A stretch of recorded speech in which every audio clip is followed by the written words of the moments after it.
is Mount. Shalom is real. I want to give all praises, honor, and glory to whom it rightfully belongs, which is Yahweh, Bahashem Yahweh Shai, Bahashem Kwadash, for allowing me to do another lesson. Yahweh being who the world ignorantly calls God. Yahweh Shai is his son, who the world ignorantly calls Jesus Christ, and there's no God beside them. Double honors to the elder apostles and the elder bishops of Great Millstone for being faithful witnesses to the Holy Spirit, and salutations to the elect, whom the Lord have given ears to hear. All right, and I'm watching this guy, Professor Jang, and his 3 scenarios if the U.S. continues war with Iran. All right, and I got to the second scenario, but you know what? Let's just start from the top, right? Because it's not too long of a video, and like I said, I'm not gonna play. I'm probably gonna play half of the video and go into some scriptures because the second scenario pretty much breaks down Second Ezra the 15th chapter.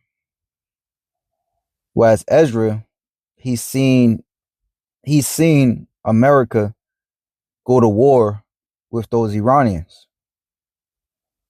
So let's get it.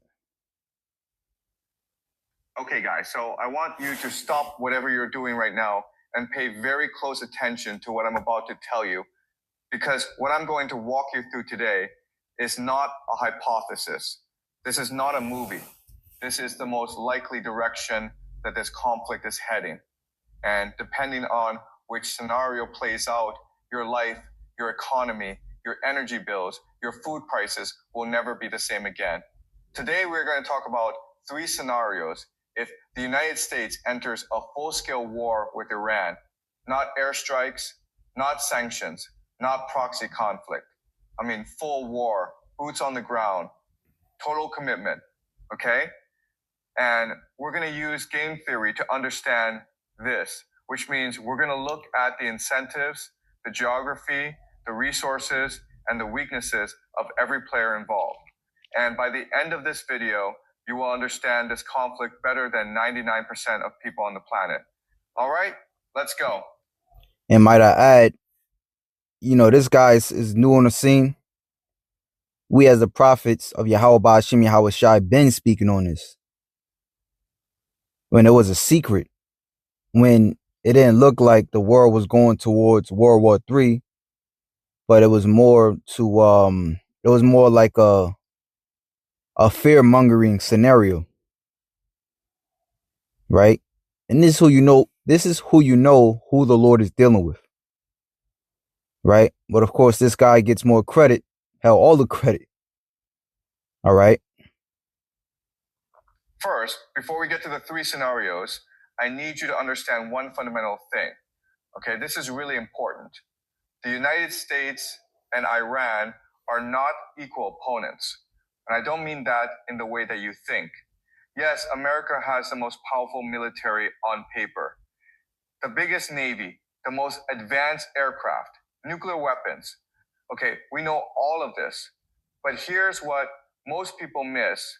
America's military was designed for a completely different kind of war. It was built during the Cold War to flex on the Soviet Union, to look powerful, to scare people. It was never truly built to fight a guerrilla war, a drone war, a mountain war against a nation of 90 million people who have been preparing for this exact conflict for 45 years. Okay? Iran. On the other hand, this is a nation under sanctions since 1979. They have been cut off from the global economy their entire modern existence. And what did that do? It forced them to become self-sufficient, creative, and asymmetric in how they fight. Okay, asymmetric just means you fight a completely different kind of war than your enemy expects. So when I say full war, I mean America has committed, no going back. And the moment that happens, one of 3 scenarios unfolds. Let me walk you. Hey, all of which is the downfall of this place. And call halal to Yahweh Ba'ashim Yahweh Shai for hearing our prayers. As even our King David said, I'll read it right here, Psalms 140 in verse 8. Grant not, O Yahweh, the desires of the wicked. Further not his wicked devices, lest they exalt themselves. As for the head of those that compass me about, let the mischief of their own lips cover them. Let burning coals fall upon them. Let them be cast into the fire, into deep pits, that they rise not up again. And all analysts are saying, I even seen something on Mike Adams, the Natural News. I believe his page is Brition, where Shalaki, he has a article that says this Iran war is going to be like Vietnam. Well, all those who understand that history know that America lost that war, and it was mainly in part, or it's a lot in part, due to the landscape. Whereas many people are speaking on the harsh landscape of Iran. Hey, how about Shimi Hawashai is with them? Whereas he had put them in almost like a fortress like territory.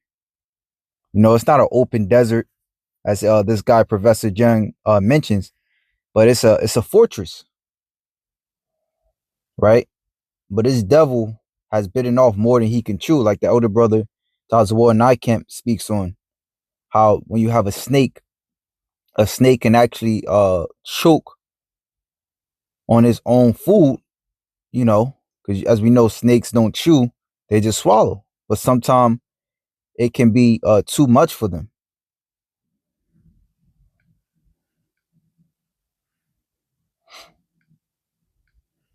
Through each one. Okay, scenario number one. This is what the Americans and Israelis are hoping for. This is the best case scenario from their perspective. And I'll tell you right now, it is the least likely, okay? So the idea here comes from something called shock and awe military doctrine. You've seen this before in Iraq in 2003. The idea is simple. You decapitate the leadership, you destroy command and control, and the population either surrenders or revolts against their own government. The body falls when you cut off the head, okay? In this scenario, the Americans do the following. They launch massive airstrikes on Tehran. They target military infrastructure, power grids, communication towers. They use special operations forces to eliminate the remaining leadership of the Revolutionary Guard. They squeeze the population so hard that a revolution breaks out from within. The regime collapses within weeks. A pro-Western government is installed, and the Americans declare victory. Now, why does this not work against Iran? Okay, and this is where the geography becomes really critical. Pull up a map of Iran, guys. What do you see? Mountains.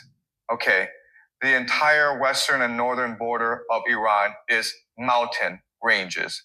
The Zagros Mountains, the Alborz Mountains, these are not small hills. These are fortress walls. You cannot bomb what you cannot find. And Iran has spent decades hiding its military assets deep inside these mountains. And you know what? As I listen to him, it makes me want to look into it, because there's a history that back in the 50s, Iran had a democratically elected president, in which this president, he cared for the people. He wanted to allocate the resources within, but Britain wasn't having that, and they got the U.S. involved, in which case they were able to oust the president and put one of their presidents in, but it's not going to be the same as it was. What are you talking about? What, 50 years ago? Something like that. But I want to look into that. Lord willing, I get into that, of how exactly, that went, because that's what America normally does.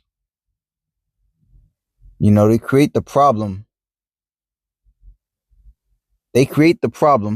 Right? They put they pay certain officials off to destroy the government, to where they can pretty much, those officials can pretty much open a back door for an American elected, pretty much an American puppet to get in there. All right. In which case, the Shah Muhammad got in there, and he was pretty much a dictator. You know, there's plenty of videos on it. Lord willing, I can do something on that a little later, but let me see. All right, so we're gonna switch gears real quick and go into this because the chick Danny, she gets into that history that we were just speaking on. Okay, so I've been talking about this for the last week or so with everything that's going on around the world with the US, with Israel and Iran. Of course, not forgetting Palestine and Gaza, that's still happening, but to focus on what's happening with Iran. I've heard a lot of people say, "Oh, they've been bombing us for 47 years. They've been coming after the United States since 1979." 1979. That's what I keep hearing, and what that tells me is you don't know the actual history of the United States of America and Iran. So for that, you have to back up and go all the way back to. And it's a little lengthy video, not too crazy, but just bear with me. It's a lot of history in this video. Definitely a lot of history, a lot of information that I'm gonna bring out, Lord's willing. So in 1951, the Iranian parliament, which is democratically elected by the people, right? They actually nominated, I think it's 99 votes out of 102 votes to recommend that Mohammad Mossadegh become the prime minister of Iran. So that's right, you heard me, in 1951, through a democratic process where the members of parliament, just like our Congress, was elected by the people, and then they voted to recommend Mohammad Mossadegh as the prime minister of Iran. Now, the thing about that is, at that time, the British controlled about 51% of Iranian oil at that time.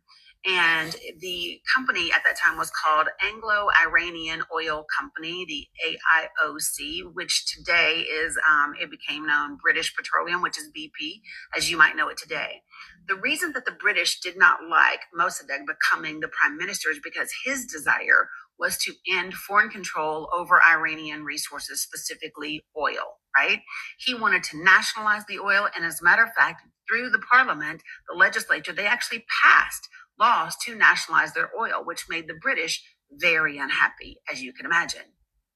Now, so what happens is when the British is like, "Oh, absolutely not. We need to maintain control of the Iranian oil that doesn't." Hey, that's that Micah 2 and 2. I believe that's the book of Micah. Right? Let's see real quick. Hopefully I don't lose that video because TikTok be strange nowadays. Yep. Woe unto them that devise iniquity and work evil upon their beds. When the morning is light, they practice it, because it is in the power of their hand. And they covet fields, and take them by violence, and houses, and take them away. So they oppress a man in his house, even a man in his heritage. Therefore, thus saith the Lord, behold, against this family do I devise an evil, from which ye shall not remove your necks, neither shall ye go heartily, for this time is evil. And that day shall one take up a parable against you, and lament with a doleful lamentation, and say, we be utterly spoiled. Ye have changed the portion of my people. Slaki, that was pretty much the point, though.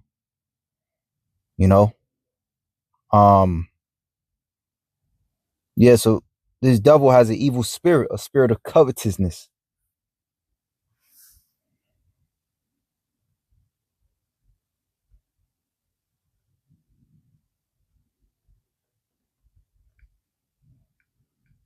Okay, let's go back to that. Yep. If I ask you to picture.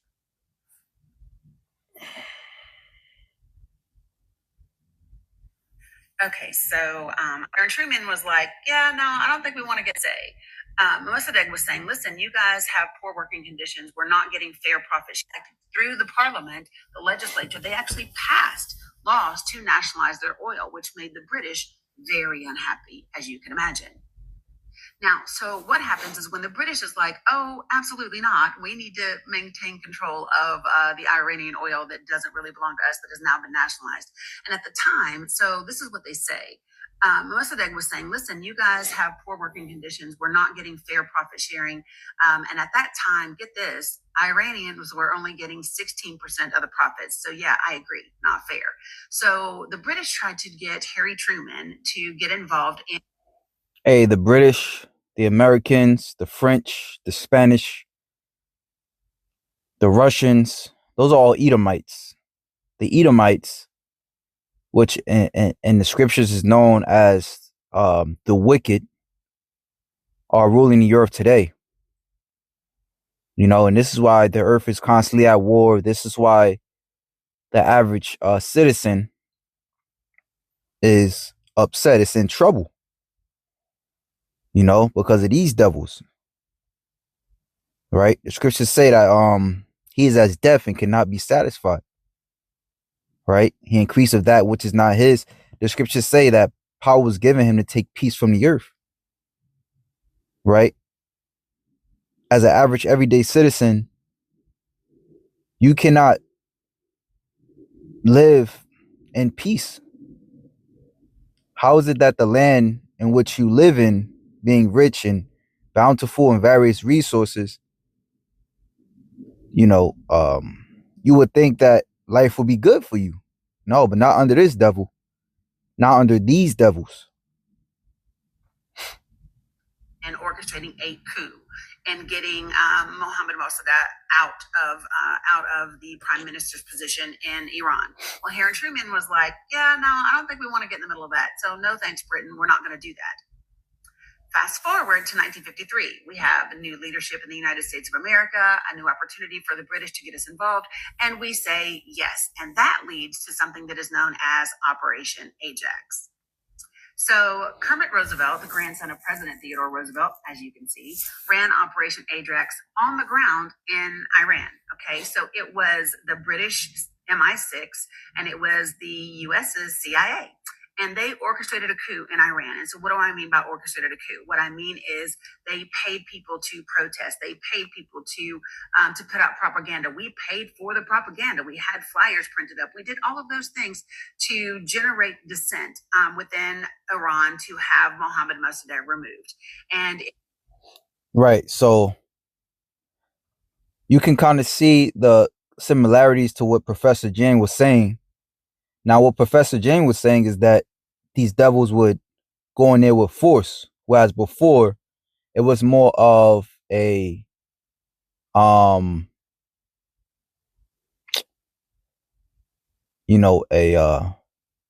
the scenes type of thing. It wasn't successful at first, and then it did become successful. Though the end of the day, what ended up happening is he was removed, he was arrested, he was convicted, he spent 3 years in prison, and then the remaining of his years were spent in under house arrest. So after that, the Shah became, well, there was another dude in between there, but it ended up being the Shah who was actually over Iran for the next up until 1979. And what people don't understand about that time period is that when you see all of these pictures about women dressing in Western dress and them having Western culture, that was at the direction of the Shah.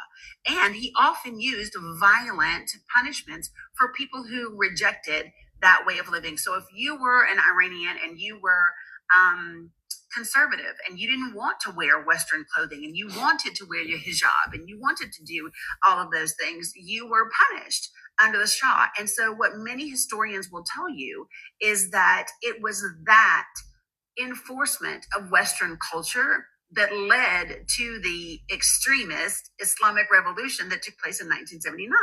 Right? So when we talk about liberating the women of Iran, what we need to understand is that we're the reason they have what they have today. Now, let's go ahead and talk about this some more. The U.S. government. And as a side note, that's Jeremiah 51:7. You know, the scriptures speak on how the nations have drunk of her wine, therefore the nations are mad. One of the definitions of the word mad is to mean literally like mad, like insane. As a matter of fact, damn, I hope I don't lose that. Right? That's Jeremiah 51:7. The word mad, right? One of the definitions is to act madly, act like a madman. You know, and you're going through hell and high water to get what is naturally yours, to get back which is naturally yours. And now you're looked at as the victim for pretty much standing up for yourself. Understands that during this coup, right, it set back Iran's political development. Not only were they democratically electing their leaders and their representatives, right, they were on the way to more of a democratic socialist society. We interfered with the reason they have what they have today. Now, let's go ahead and talk about this some more. The U.S. government absolutely understands that during this coup, right, it set back Iran's political development. Not only were they democratically electing their leaders and their representatives, right, they were on the way to more of a democratic socialist society. We interfered with the British and we set them back. We cost them hundreds of lives just during this coup. We'll talk about the Iran-Contra scandal later when we actually cost hundreds of thousands of lives, but this is just about the first time we interfered with their lives and caused them havoc. And Evelyn Madeleine Albright said in 2000 that it is easy to see now why many Iranians continue to resent this intervention by America in their international affairs. So folks, when you say, oh, well, they wake up every morning screaming death to America, listen, if you understood that the interference of the United States of America absolutely ruined and devastated your country and set it back, who knows how long at this point, you might not like us very much either. All right. So, like I said, just wanted to harp on that point because, as he mentioned, scenario number one would pretty much be America attempting to do the same thing it had once did. So let's keep going. Bases, drone factories, command bunkers, fuel storage. Of three scenarios unfolds. Let me walk you through each one. Okay, scenario number one. This is what the Americans and Israelis are hoping for. This is the best case scenario from their perspective. And I'll tell you right now, it is the least likely, okay? So the idea here comes from something called shock and awe military doctrine. You've seen this before in Iraq in 2003. The idea is simple. You decapitate the leadership, you destroy command and control, and the population either surrenders or revolts against their own government. The body falls when you cut off the head, okay? In this scenario, the Americans do the following. They launch massive airstrikes on Tehran. They target military infrastructure, power grids, communication towers. They use special operations forces to eliminate the remaining leadership of the Revolutionary Guard. They squeeze the population so hard that a revolution breaks out from within. The regime collapses within weeks. A pro-Western government is installed, and the Americans declare victory. Now, why does this not work against Iran? Okay, and this is where the geography becomes really critical. Pull up a map of Iran, guys. What do you see? Mountains. Okay, the entire western and northern border of Iran is mountain ranges. The Zagros Mountains, the Alborz Mountains, these are not small hills. These are fortress walls. You cannot bomb what you cannot find. And Iran has spent decades hiding its military assets deep inside these mountains. Missile bases, drone factories, command bunkers, fuel storage. They're all underground, inside mountains, completely protected from airstrikes. So shock and all worked in Iraq because Iraq is flat desert. There is nowhere to hide in a flat desert. But Iran is not Iraq, okay? This is a completely different terrain and a completely different people. And here's the second reason this fails. The Iranians have already decentralized their command structure. This is really important. Every regional commander has his own orders, his own resources, his own mission. Even if you bomb Tehran into rubble, the military keeps fighting. There is no single head to cut off. So shock and awe is completely ineffective here. And yet, this is probably what the Americans try first, because this is what their military doctrine tells them to do. And that's the tragedy of it. Scenario 1 probability, low, maybe 10 to 15%. Okay, let's move on. Or volley. Okay, guys, scenario 2. This is the most dangerous scenario. This is the one that keeps strategic analysts awake at night. And honestly, this is the most likely outcome if America commits fully. In this scenario, the initial American offensive partially succeeds. They destroy a lot of infrastructure in Iran. They kill a lot of people. Hey, and we're seeing this scenario play out. So at this point, it's not an if. It's real time. Maybe they even occupy parts of southern Iran, the coastal areas near the Strait of Hormuz. Okay? But here is where it goes wrong, because occupying Iran is not the same as defeating Iran. Iran has a population of 90 million people. Okay, for context, Iraq had 25 million when the Americans invaded in 2003, and look how that went. The Americans spent 20 years in Iraq and Afghanistan and left with nothing to show for it. Now multiply that problem by 4 and add a population that is deeply religious, that believes in martyrdom as a sacred obligation, and that just watched their supreme leader get killed on international news. You are not pacifying this population.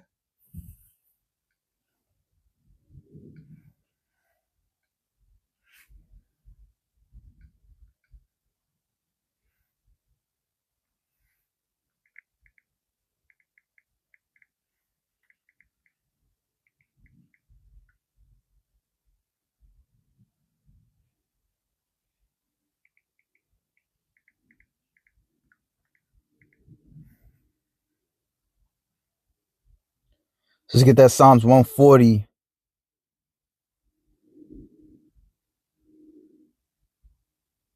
Verse 9 in the GNT. Don't let my enemies be victorious. Make their threats against me fall back on them. May red hot coals fall on them. May they be thrown into a pit and never get out. Compliments of, I believe that was King David.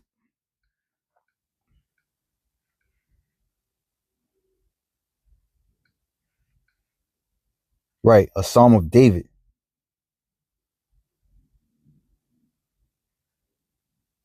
So let's keep going. Ever. Okay. So what happens in this scenario is a full-scale insurgency, guerrilla warfare in the mountains and cities, IEDs, drone swarms targeting American convoys and bases, suicide attacks. And here's the part that most people don't talk about: proxy escalation, because Iran has proxies everywhere.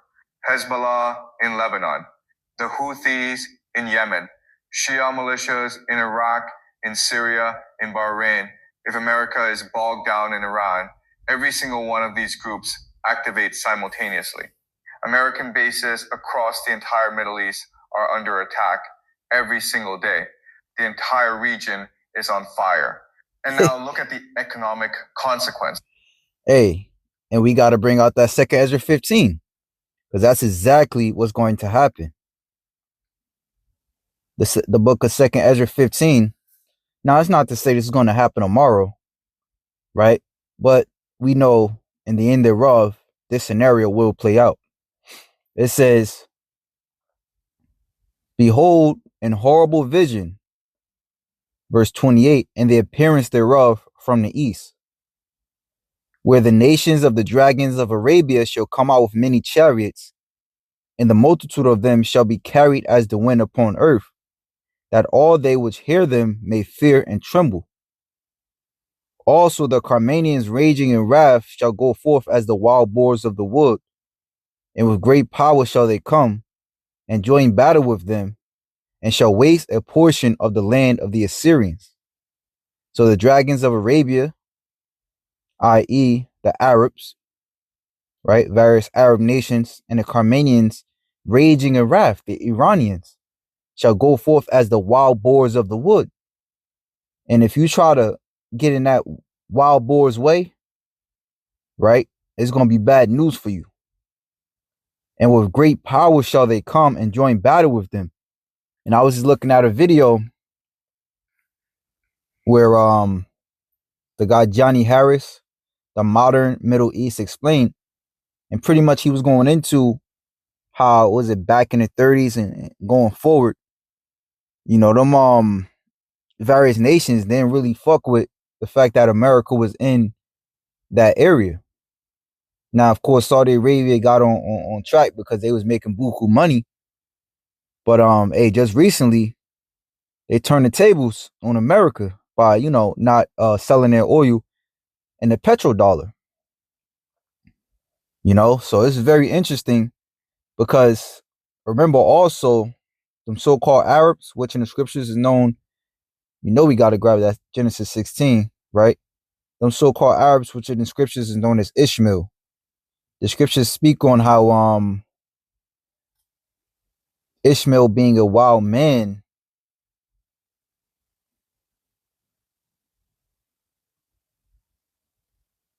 I believe it's in Genesis 16 and 12, and he will be a wild man. Let's start at 11. And the angel of Yahweh said unto her, Behold, thou art with child and shalt bear a son, and thou shalt call his name Ishmael, because the Lord hath heard thy affliction. And he will be a wild man, his hand will be against every man, and every man's hand against him. And not just the Iranians' religion, but that, you know, Islamic religion in general, a lot of them, you know, don't mind being martyrs for Allah. You know, especially, you know, at the fact of what America's been doing over there. They can't, man, they salivating. And every man's hand against him, and he shall dwell in the presence of his brother. Right? So them Ishmaelites will remain in that area. You know, they would remain amongst each other for the most part, of course. The Strait of Hormuz, this tiny 33-kilometer wide waterway. Salakia. So let's go back to that second Ezra 15, right? Because as he said, you know, Iran would initiate various proxies, which would essentially initiate, you know, Iraq, Iran, you know, and the nations, Lebanon, you know, hey, was it Lebanon? If I'm not mistaken, you know, they can't wait to put a foot in,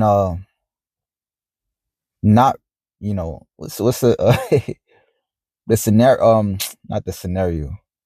The name this one chick used, she said, it's not real. They can't wait to put a foot in it's not real. I like that. You know, she used that name to describe them small hats. But it says, and with great power shall they come and join battle with them, and so waste a portion of the land of the Assyrians. The Assyrians is the Americans. And then shall the dragons have the upper hand, remembering their nature, all right, known as wild men, right? And if they shall turn themselves, conspiring together in great power to persecute them, then these shall be trouble bled and keep silence through their power and shall flee, right? So as Professor Jing is pointing out, this is a war that not going to go in your favor. All right. Iraq was you know, that was the pump that the Lord used to make these devils believe that they was going to be good, you know, facing Iran. But it says,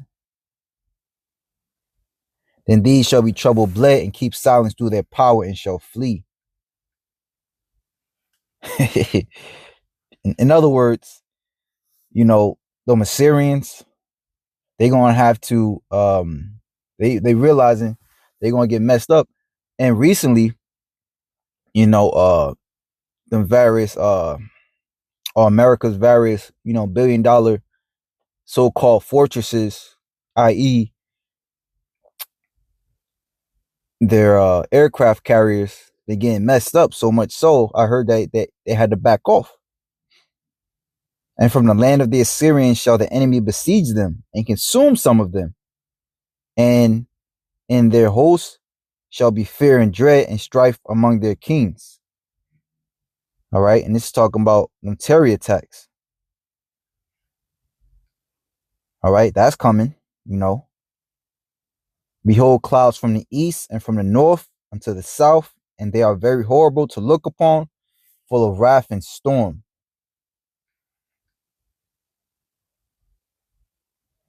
Right. But that's pretty much the point I wanted to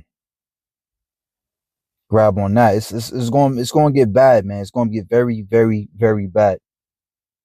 All right. As a matter of fact, reading on, it says, they shall smite one upon another.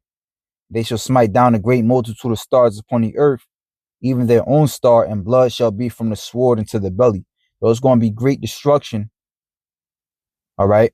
And the missiles, as you see, I got Revelation 6 and 13 and 14, and Revelation 8 and 10, the stars being the missiles, and to the end thereof, those nuclear missiles. So let's keep going. Okay, is closed. Okay, 20% of the entire world's oil supply passes through this strait. China gets 40% of its oil from this region. Japan gets 75%. India depends on 60%. If this strait is closed for months, and in this scenario, it will be closed, the global economy goes into a severe recession. Oil prices. Now, how do you think these other nations, even America's allies, is going to start looking at America now? Because it's their fault. It's their fucking fault. Triple. Inflation explodes worldwide. Stock markets crash. And the American public, who is now watching flag-draped coffins come home every week and paying $10 a gallon for gas, turns completely against this war. This is the Vietnam scenario, except it's in a region that controls the energy supply of the entire planet. This is the most likely scenario, guys. Oh, yeah. Because remember, these devils, they want to destroy the world's economy so that they can bring in their NWO. So this war will definitely drag on. What's also being spoken of is that if you want to pass through the Strait of Hormuz, then you're gonna have to pay up using the yuan. All right, which is going into what? Digital currency. Okay, so the stage is already being set for the ending of this one and the beginning of their NWO. And also, if you think about it, the beginning of our world, right? Because World War III is going to happen, is set to happen, is prophetically spoken of, in which at the end thereof, Yahweh Shai will come back. All right. We know that chip, which is entails a digital currency, and inside of that digital currency, you will have to get a physical, something physical within you, which we believe is an RFID chip, i.e., the mark of the beast written of in Revelation 13 and 16. All right. It definitely is. Not that we believe it. It definitely is. Okay. And it's about to get real interesting. A scenario, I believe, through the spirit is through these various terror attacks that's going to happen throughout the world. They're going to have to identify everyone or re-identify everyone, which, would give way to a, well, they've been talking about that digital identity, and then it's going to lead into that mark of the beast. Probability about 50 to 55%. Okay, scenario 3. I want you to take a deep breath before I walk you through this one, because this is a scenario where this conflict stops being a Middle East war and becomes something that affects every single country on earth. In this scenario, the war escalates beyond Iran and America. And here's how that happens step by step. Okay, let me walk you through the dominoes. First, Russia. Russia cannot allow Iran to fall. Okay, this is not. Oh my God. Hey, come on, bro. Ezekiel 38. Come on, man. It's like I don't know if this man been listening to us or what. You know? Moscow. Why? Because if Iran falls to American military force, Russia is next. Iran is a critical buffer state, a critical energy partner, and a critical ally in resisting American dominance. So in this scenario, Russia begins supplying Iran with advanced air defense systems, intelligence, possibly troops disguised as advisors. Sound familiar? That's exactly what happened in Ukraine in the early stages. Second domino, China. China is more calculated here. Okay, China's primary interest is energy and trade. And China has a massive economic relationship with Iran through the Belt and Road Initiative. If Iran collapses, China loses a critical node in its entire Eurasian strategy. So China starts putting economic pressure on America. They begin reducing their holdings of US Treasury bonds. They accelerate the development of a non-dollar oil trading system. And they quietly provide Iran with satellite intelligence and drone technology. This is economic warfare combined with indirect military support. Third domino, the nuclear question. And this is the one that nobody wants to say out loud. If Iran is losing this war, truly losing, facing regime collapse, facing dismemberment as a nation, do they reach for a nuclear weapon? And at K, Iran has always officially denied having nuclear weapons. But Ezekiel 38, Ezekiel 39, 2nd Ezra 15, 2nd Ezra 16, Jeremiah 49, Jeremiah 50, Jeremiah 51. Come on, bro. These are things that the prophets, all right, most importantly, the apostles and elders of Great Millstone, all right, on down, have been speaking on fervently. You know? Hey, all praises to Yahweh Ba'ashem Yahweh Shai, man. All right? Hey, let the record be set. All right? And, hey, he's saying it, you know? I mean, I don't got to bring out the scriptures. We bring it out so much. Look it up for yourself.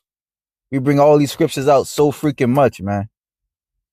You know? Hey, 2nd Ezra 15, Ezekiel 39, how the Lord said he's going to cast, pretty much he's going to smite the arrows out of Russia's hand. You know, 2nd Ezra 16 comes to mind, where the Lord said, pretty much he's going to shoot the arrows throughout the earth.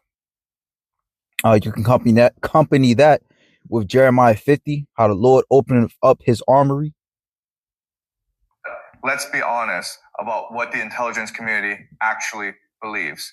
If a government believes its existence is about to end historically, nations make desperate decisions. And this is a scenario where that calculation becomes real. And if that happens, if a nuclear weapon is used anywhere in this conflict, we are in territory that humanity has never been in before. Since Hiroshima Daniel's 12:1. Come on. And Nagasaki, the rules of the entire world change overnight. This is scenario 3, World War. Probability, let's say 25 to 30%, and rising every week. This conflict continues. Okay, guys, so let's step back and... All right, so the point was made, man. Let's grab this and we'll end it out. Revelation 11 and 14. The second woe is past, and behold, the third woe cometh quickly. All right, and we're close, man. Pray to Yahweh, Ba'ashem Yahweh Shai, that once he brings this judgment, that he will hide us. You know, hey, the elder brother Amwan Gabar, he was saying the Lord may just allow it to where we able to, you know, celebrate the Passover, and then shit gets shaken. So hey, Lord's willing, you know, and how about Shem Yahweh pass over you, brothers and sisters, right? Which is to say, Pasak Naya, Marai, basically pass over me from evil. You know, when you bring judgment, Mathya, Baya'a, Mashapat, Pasak Naya, Marai. You know, hey, so if that, Shalom to the elect.